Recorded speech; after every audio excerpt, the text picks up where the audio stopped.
తిలక్ వర్మ మన తెలుగువాడు. మనం ఇక్కడ నుంచి ఒక విషయం తెలుసుకోవాలి. ఈ మధ్య ఒక ఇన్సిడెంట్ జరిగింది ముంబై ఇండియన్స్ లో.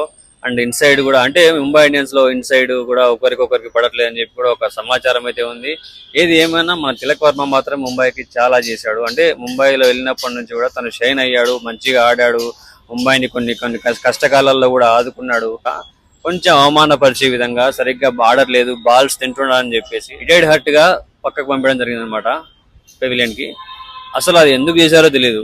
తనకు చాలా అవమానకరంగా అనిపించుంటది ఖచ్చితంగా. అక్కడి నుంచి తను తీసుకున్న స్టెప్ చూడాలి. నిజంగా ఒకరిని అవమానపరిస్తే వాడిలో ఉన్న స్ట్రెంత్ బయటకు తీసుకొని బయటికి అంతకంత రివర్స్ ఫోర్స్ తో పైకి రావాలన్నమాట. అంతలా గేమ్ ఆడాడు నిన్న ఆర్సీబీతో. మామూలుగా ఆడలేదు. 29 బాళ్లలో 56 కొట్టాడు. పిచ్చ కొట్టుడు. ఇంత దారుణంగా అవమానపరిచినప్పుడు దాన్ని తీసుకునే విధానాన్ని బట్టి మన లైఫ్ ఉంటుంది అనమాట. సో దాన్ని తీసుకొని దాని నుంచి బయటకు వచ్చి ఎలా ఎదగాలి, అలా నన్ను తక్కువ చేసిన వాళ్ళ ముందరే ఆ మ్యాచ్ లో నేను ఎక్కువ కొట్టాలి అన్నట్లు తిలక్ వర్మ మ్యాచ్ ఆడడం జరిగింది అనమాట. చాలా అంటే చాలా బాగా ఆడాడు. సో మనం తీసుకోవాల్సింది ఇక్కడ అదే అనమాట. లైఫ్ అయినా అంతే కదా, మనకి ఎక్కడెక్కడైనా ఇన్సిడెంట్స్ చాలా జరుగుతుంటాయి. ప్రతి ఒక్క లైఫ్ లో చాలా చాలా దారుణమైన ఇన్సిడెంట్స్ జరుగుతాయి.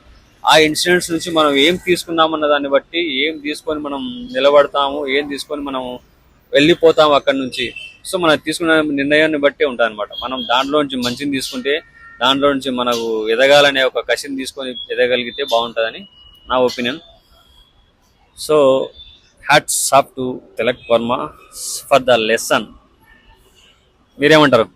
ఎంఐ ఫ్యాన్స్ అండ్ మన Telugu fans, Telugu cricket fans.